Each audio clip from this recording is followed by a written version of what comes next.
Hi all, ഐപ്ലസിൻ്റെ മറ്റൊരു വീഡിയോയിലേക്ക് എല്ലാവർക്കും സ്വാഗതം.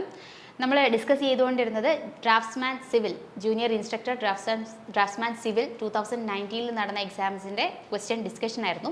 ഇനി അടുത്തൊരു കുറച്ച് സെറ്റ് ഓഫ് ക്വസ്റ്റ്യൻസിലേക്ക് നോക്കാം.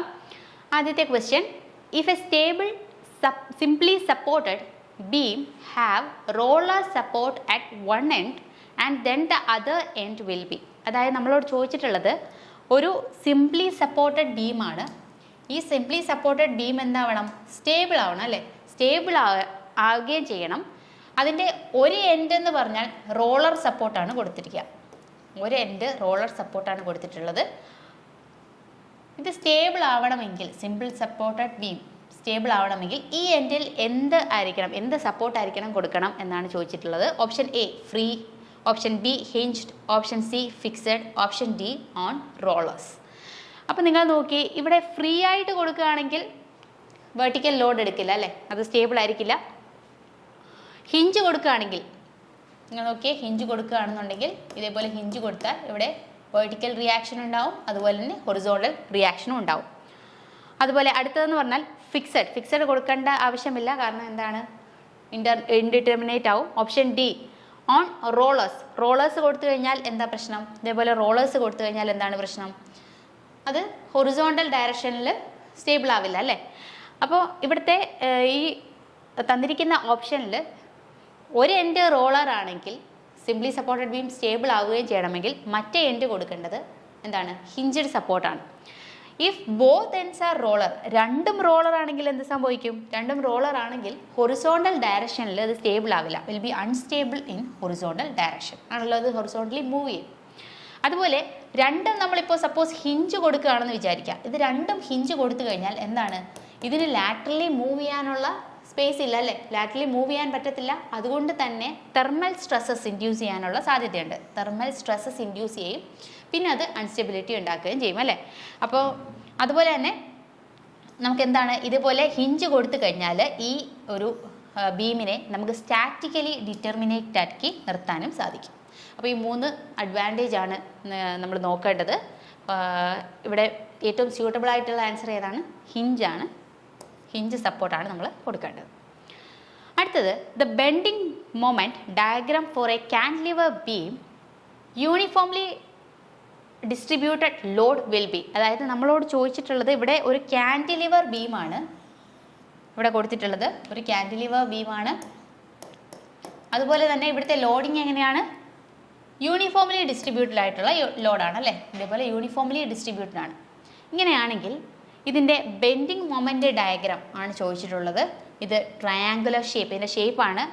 Option A triangular shape, option B rectangular shape, option C parabola, option D cubic parabola. അപ്പോൾ എങ്ങനെയായിരിക്കും വരിക?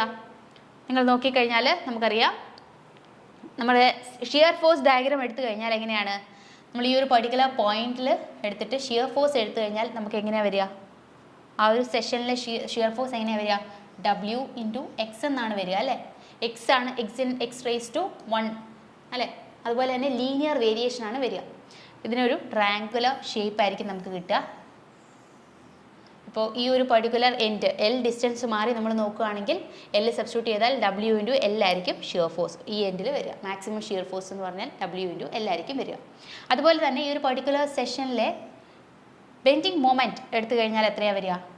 W × X × X/2 വരും അല്ലേ, ഈ ഒരു ഡിസ്റ്റൻസ് എന്ന് പറഞ്ഞാൽ അല്ലേ. Okay, WX²/2. ഇവിടുത്തെ പവർ എത്രയാണ്? സ്ക്വയർ ആണ് വന്നത് അല്ലേ. അതുകൊണ്ട് എന്താണ് ഇവിടെ വേരിയേഷൻ എങ്ങനെയാണ് വരിക? പാരാബോളിക് വേരിയേഷൻ ആയിരിക്കും വരിക. ഇതേപോലെ ആയിരിക്കും ഗ്രാഫ് വരിക. നമുക്ക് ഓൾറെഡി ഇത് അറിയാവുന്ന കാര്യമാണ്. ബെൻഡിങ് മൊമെൻറ്റ് ഡയഗ്രാം എങ്ങനെയാണ്? പാരാബോളിക് ആയിട്ടായിരിക്കും വരിക. Option C parabola. അടുത്ത് നോക്കിയേ, the product EI is known as. ഈ എന്താണ്? Young's modulus. I ആണ് മൊമെൻറ്റം ഓഫ് ഇനേർഷ്യ. അപ്പോൾ ഈ EI എന്ന് പറയുന്ന പ്രോഡക്റ്റിനെ നമ്മളൊരു പേര് വിളിക്കും. എന്താണ്? Option A flexural rigidity, option B polar momentum, option C stiffness, option D എന്താണ്? Modulus of rigidity. അപ്പോൾ ഇതിലെ എന്താണ് EI എന്ന് പറഞ്ഞാൽ എന്താണ്? നമുക്കറിയാം, നമ്മുടെ ബെൻഡിങ് മൊമെൻറ്റ് ഇക്വേഷൻ നമുക്കറിയാം അല്ലേ. എന്താണ്? M/I = F/y = E/r. ആർ അല്ലേ. ഇതാണ് ബെൻഡിങ് മൊമെൻറ്റ് ഇക്വേഷൻ. ഇതിൻ്റെ അകത്തിൽ നമുക്ക് നമ്മൾ ഈ ഒരു രണ്ട് സെഷൻ നോക്കിയാൽ നമുക്ക് എങ്ങനെ എഴുതാം? M R equal to E I എന്നെഴുതാം അല്ലേ. M R equal to E I എന്ന് നമുക്ക് എഴുതാം. ഇതിനെയാണ് നമ്മൾ എന്ത് വിളിക്കുന്നത്? നമ്മുടെ ഫ്ലെക്ചറൽ റിജിഡിറ്റി എന്ന് വിളിക്കുക. അതായത് ഇ ഐ എ ആണ് നമ്മൾ ഫ്ലെക്ചറൽ റിജിഡിറ്റി എന്ന് വിളിക്കുക. ഓക്കെ. അതുപോലെ തന്നെ നമുക്ക് ഇനി ടോർഷണൽ ഇക്വേഷൻ ഒന്ന് എഴുതി നോക്കാം. ടോർഷണൽ ഇക്വേഷൻ എന്താണ്? T by J. ജെ എന്ന് പറഞ്ഞാൽ എന്താണ്? Polar moment of inertia. Torsion divided by polar moment of inertia is equal to tau, അതായത് ഷിയർ സ്ട്രെസ് ആണല്ലേ, divided by radius, that is equal to G into theta by L. ഇതാണ് നമ്മുടെ torsional equation. ഇതിൻ്റെ അകത്തിൽ നിന്ന് നമുക്കൊരു term പഠിക്കാനുണ്ട്. എന്താണ്? നമ്മുടെ ടോർഷണൽ റിജിഡിറ്റി. അതായത് നമ്മളിപ്പം ഇവിടെ നമ്മുടെ ടോർക്ക് പെർ റേഡിയൻ ട്വിസ്റ്റ് എടുക്കുകയാണെങ്കിൽ, അല്ലെങ്കിൽ നമുക്ക് T torsion divided by theta എടുക്കുകയാണെങ്കിൽ, നമ്മൾ ഈ രണ്ട് ഇക്വേഷനിൽ നിന്നും നമ്മൾ നേരത്തെ പറഞ്ഞ പോലെ തന്നെ ഈ രണ്ട് ഇക്വേഷൻ നോക്കിക്കഴിഞ്ഞാൽ ടോർഷൻ ഡിവൈഡഡ് ബൈ തീറ്റ ഞാൻ ഇങ്ങോട്ടേക്ക് എടുക്കുകയാണെങ്കിൽ നമുക്ക് എങ്ങനെ എഴുതാം? G into J divided by L എന്ന് എഴുതാം അല്ലേ. അപ്പോൾ ഇതിൻ്റെ അകത്തിൽ ജി ഇൻറ്റു ജെ ഈ പാരാമീറ്ററിനെയാണ് നമ്മൾ എന്ത് വിളിക്കുന്നത്? ടോർഷണൽ റിജിഡിറ്റി എന്ന് വിളിക്കുന്നത്. G into J, that is torsional rigidity. Okay. അപ്പോൾ ഈ രണ്ട് കാര്യങ്ങളും ഒന്ന് ഓർത്തിരിക്കുക. അപ്പോൾ ഇവിടെ നമ്മളോട് ചോദിച്ചത് ഇ ഇൻറ്റു ഐ ആണ്. ഇ ഇൻറ്റു ഐ ആണ് എന്ത്? നമ്മുടെ ഫ്ലെക്ചറൽ റിജിഡിറ്റി. ഓക്കെ.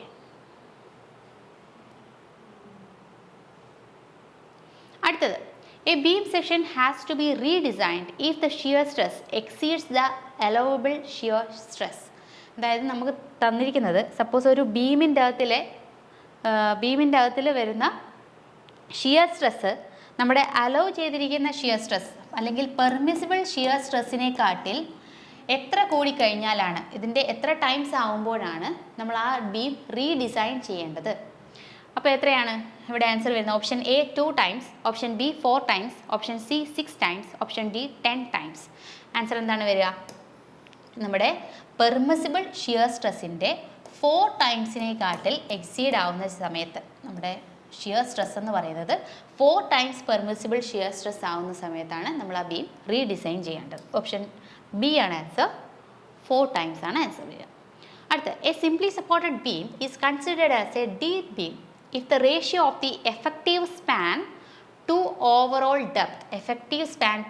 depthന്റെ വാല്യൂ എത്രയാകുമ്പോഴാണ് നമ്മൾ അതിനെ ഒരു സിംപ്ലി സപ്പോർട്ടഡ് ബീമിനെ നമ്മൾ ഡീപ്പ് ബീമായിട്ട് കാണുന്നത്. ഇപ്പോൾ ഇത് കോഡിൽ തന്നിട്ടുണ്ട് ഇതിൻ്റെ പ്രൊവിഷൻസ് എല്ലാം, നമ്മൾ നോക്കിയാൽ കാണാൻ പറ്റും.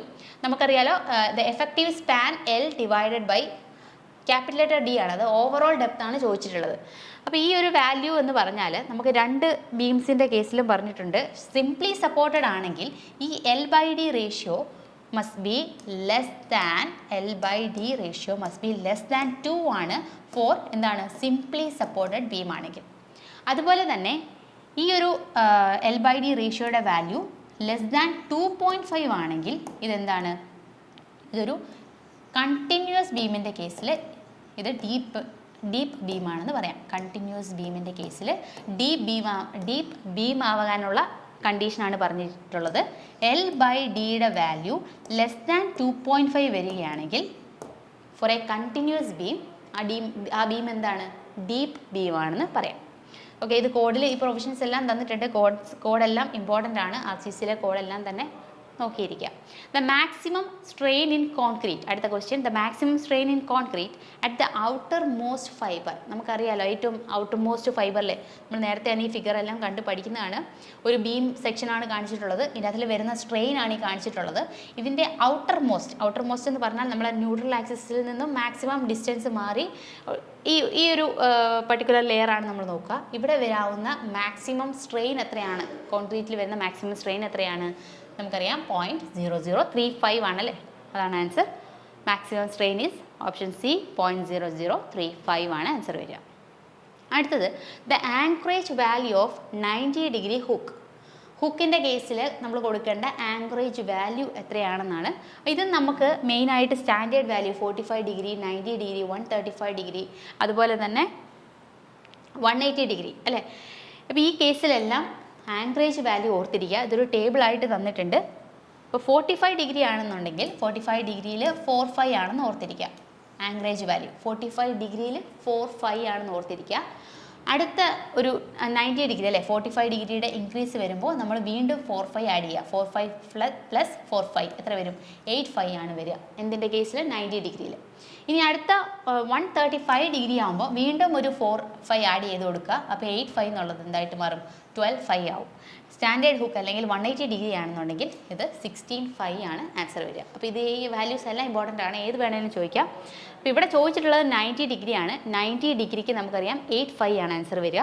ഓപ്ഷൻ ഡി 85 ആണ് ആൻസർ. അടുത്ത question,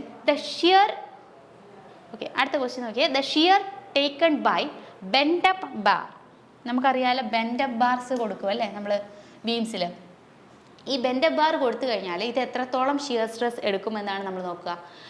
option A VS, option B VS divided by 3, option C VS divide by 2, option D 2 times VS. അപ്പോൾ നമ്മളിവിടെ പറയുന്നത് നമ്മൾ ബെൻഡ് അപ്പ് ബാർ കൊടുത്തിട്ടുണ്ടെങ്കിൽ അത് ശരിക്കും ഷിയർ ഫോഴ്സ് വരുന്നതിൻ്റെ 50% മാത്രമേ ബെൻഡ് അപ്പ് ബാർ എടുക്കുള്ളൂ. ബാക്കിയുള്ള പോർഷൻ ആരെടുക്കണം? നമ്മൾ ഷിയർ സ്റ്റിറപ്സ് കൊടുത്തിട്ട് അതാണ് ആ ലോഡ് അല്ലെങ്കിൽ ആ സ്ട്രെസ് എടുക്കുക. അപ്പോൾ ബെൻഡ് അപ്പ് ബാർ ആണെങ്കിൽ bend up bar can be design to take maximum അതിന് എത്ര വരെ എടുക്കാൻ പറ്റും? 50% ഓഫ് ദി ഷിയർ ഫോഴ്സ് മാത്രമേ എടുക്കുള്ളൂ. അതുപോലെ തന്നെ the remaining should be taken by remaining ബാക്കിയുള്ള പോർഷൻ ആരെടുക്കണം? നമ്മുടെ ഷിയർ സ്റ്റിറപ്സ്. ഈ ഷിയർ സ്റ്റിറപ്സ് നമുക്ക് ഇൻക്ലൈൻഡ് ആയിട്ടും കൊടുക്കാം, വെർട്ടിക്കലായിട്ടും കൊടുക്കാം. ഷിയർ സ്റ്റിറപ്സ് ആണ് ബാക്കി ഷിയർ ഫോഴ്സ് എടുക്കുക. മാക്സിമം ബെൻഡ് അപ്പ് ബാറിന് എടുക്കാൻ പറ്റുന്ന മാക്സിമം എന്ന് പറഞ്ഞാൽ അവിടെ വരുന്ന ഷിയർ ഫോഴ്സിൻ്റെ 50% മാത്രമാണ്, അല്ലെങ്കിൽ VS ഡിവൈഡഡ് ബൈ 2 മാത്രമാണ്. അപ്പോൾ ഇതും ഓർത്തിരിക്കുക, VS ഡിവൈഡഡ് ബൈ 2 ആണ് ആൻസർ. ഓക്കെ, അടുത്ത question, which one of the following is the mode of failure in a fillet weld material. ഒരു ഫില്ലറ്റ് വെൽഡ് മെറ്റീരിയലിൽ വരുന്ന മോഡ് ഓഫ് ഫെയിലിയർ എങ്ങനെയാണത് ഫെയിൽ ആവുന്നതെന്നാണ് ചോദിച്ചിട്ടുള്ളത്. Option A tension, option B shear, option C bearing, option D crushing. ഏതാണ് answer വരിക? നമുക്കറിയാലോ ഇവിടെ വരുന്ന ഫെയിലിയർ എന്ന് പറഞ്ഞാൽ ഫില്ലറ്റ് വെൽഡിൽ ഷിയർ ഫെയിലിയർ ആണ് വരിക. അപ്പോൾ അവിടെ വരുന്ന ഷിയർ സ്ട്രെസ് എന്ന് പറഞ്ഞാൽ ആ ഫില്ലറ്റ് വെൽഡിൻ്റെ ഷിയർ സ്ട്രെങ്തിനെക്കാട്ടിൽ കൂടുതലാണെങ്കിൽ ഒബിയസ്ലി അത് ഷിയറിൽ ഫെയിൽ ആയിപ്പോവും. അപ്പോൾ അവിടുത്തെ മോഡ് ഓഫ് ഫെയിലിയർ എന്ന് പറഞ്ഞാൽ എന്താണ്? ഓപ്ഷൻ ബി ഷിയർ ആണ് വരുന്നത്. അടുത്ത ക്വസ്റ്റ്യൻ നോക്കിയാൽ the maximum spacing of A vertical stiffener in A plate girder. ഒരു പ്ലേറ്റ് ഗേർണറിൽ നമ്മൾ വെർട്ടിക്കൽ സ്റ്റിറപ്സ് കൊടുക്കുമ്പോൾ അവിടെ വെർട്ടിക്കൽ സ്റ്റിറപ്സിലെ മാക്സിമം സ്പേസിങ് എത്രയാണ്, മിനിമം സ്പേസിങ് എത്രയാണ്, ഈ വാല്യൂസ് ഒക്കെ കൊടുത്തിട്ടുണ്ട്. രണ്ട് വാല്യൂസ് ഓർത്തിരിക്കുക. Option A 1.33 D, option B 1.25 D, option C 1.5 D, option D 1.75 D. എത്രയാണ് ആൻസർ ആയിട്ട് വരിക? എന്താണ് വെർട്ടിക്കൽ സ്റ്റിഫ്നർ എന്ന് പറഞ്ഞാൽ? നമുക്കറിയാം ഒരു പ്ലേറ്റ് ഗേർഡർ ഉണ്ട്, ഗേർഡറിൻ്റെ ഫ്ലാഞ്ച്, അതുപോലെ തന്നെ ഇതാണ് വെബ് പോർഷൻ അല്ലേ. ഈ വെബ് ലോഡ് ഇതിനകത്തിലേക്ക് വരുന്ന സമയത്ത് ഈ വെബ് പോർഷൻ എന്ത് ചെയ്യും? ബക്കിളായി പോകും. ഇങ്ങനെ ബക്കിളായി പോകാതിരിക്കാൻ വേണ്ടി ഇൻ്റർമീഡിയറ്റ് ആയിട്ട് നമ്മൾ എന്ത് കൊടുക്കും? സ്റ്റിഫ്നർ കൊടുക്കാറുണ്ട്. ഇത് ഹൊറിസോണ്ടലി നമ്മൾ കൊടുക്കാറുണ്ട്, അതാണ് നമ്മൾ ഹൊറിസോണ്ടൽ സ്റ്റിഫ്നർ എന്ന് വിളിക്കും. അതുപോലെ തന്നെ ഇങ്ങനെ വെർട്ടിക്കലി നമ്മൾ കൊടുക്കാറുണ്ട്, അതിന് നമ്മൾ വെർട്ടിക്കൽ സ്റ്റിഫ്നർ എന്ന് കൊടുക്കും അല്ലേ. ഈ വെർട്ടിക്കൽ സ്റ്റിഫ്നർ കൊടുക്കുമ്പോൾ തന്നെ ഇവിടെ കീപ്പ് ചെയ്യേണ്ട മാക്സിമം സ്പേസിങ്ങും മിനിമം സ്പേസിങ്ങും കോഡിൽ പറയുന്നുണ്ട്. അപ്പോൾ ഇവിടെ പറയുന്ന maximum spacing of A vertical stiffener എന്ന് പറഞ്ഞാൽ എത്രയാണ്? 1.5 D ആണ്. അതുപോലെ തന്നെ മിനിമം സ്പേസ് മെയിൻറ്റെയിൻ ചെയ്യേണ്ട എത്രയാണ്? 0.33 D ആണ്. ഓക്കെ, ഈ രണ്ട് വാല്യൂസ് ഓർത്തിരിക്കുക. മാക്സിമം 1.5 D യും മിനിമം 0.33 D യും. അപ്പോൾ ഇത് എന്തിനു വേണ്ടിയിട്ടാണ് ഈ ഒരു സ്റ്റിഫ്നർ കൊടുക്കുന്നതെന്ന് വേണമെങ്കിൽ ചോദിക്കാം. എന്തിനാണ്? To prevent the buckling of the വെബിൻ്റെ ബക്ലിംഗ് പ്രിവെൻറ്റ് ചെയ്യുക. കാരണം എന്തുകൊണ്ടാണ് ഇങ്ങനെ ബക്ലിംഗ് ഉണ്ടാകുന്നത്? ഡയഗണൽ കംപ്രഷൻ കാരണം ബക്ലിംഗ് ഉണ്ടാകുന്നത് പ്രിവെൻറ്റ് ചെയ്യാനായിട്ടാണ് നമ്മൾ വെർട്ടിക്കൽ സ്റ്റിഫ്നർ കൊടുക്കുക. ഓക്കെ, അപ്പോൾ ഇത്രയും ക്വസ്റ്റ്യൻസ് ആണ് നമ്മളിന്ന് ഡിസ്കസ് ചെയ്തത്. 10 ക്വസ്റ്റ്യൻസ് ഓളം ഡിസ്കസ് ചെയ്തു. മനസ്സിലായെന്ന് വിചാരിക്കുന്നു. Thank you so much.